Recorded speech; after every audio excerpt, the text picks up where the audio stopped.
సంసారం నిలబడాలి అని అంటే ఆడదాని చేతిలోనే ఉంటుంది అని ఇప్పటికీ అంటూ ఉంటారు కదా!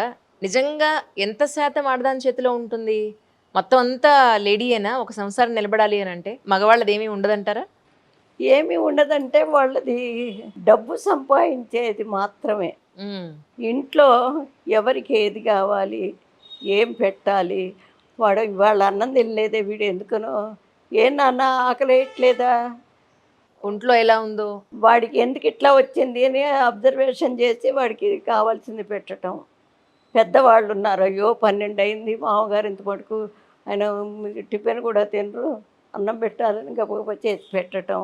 అమ్మవారు ఇంతమందిని సృష్టి చేసి తన బదులుగా మనల్ని సృష్టి చేసిందండి. అంతే. అసలు ఎవరైతే వాళ్ళ కుటుంబాన్ని వాళ్ళు చక్కగా వీళ్ళందరూ నా వాళ్ళు, నా మీద ఆధారపడ్డారు కాబట్టి నేను కరెక్ట్‌గా చెయ్యాలి హ్మ్.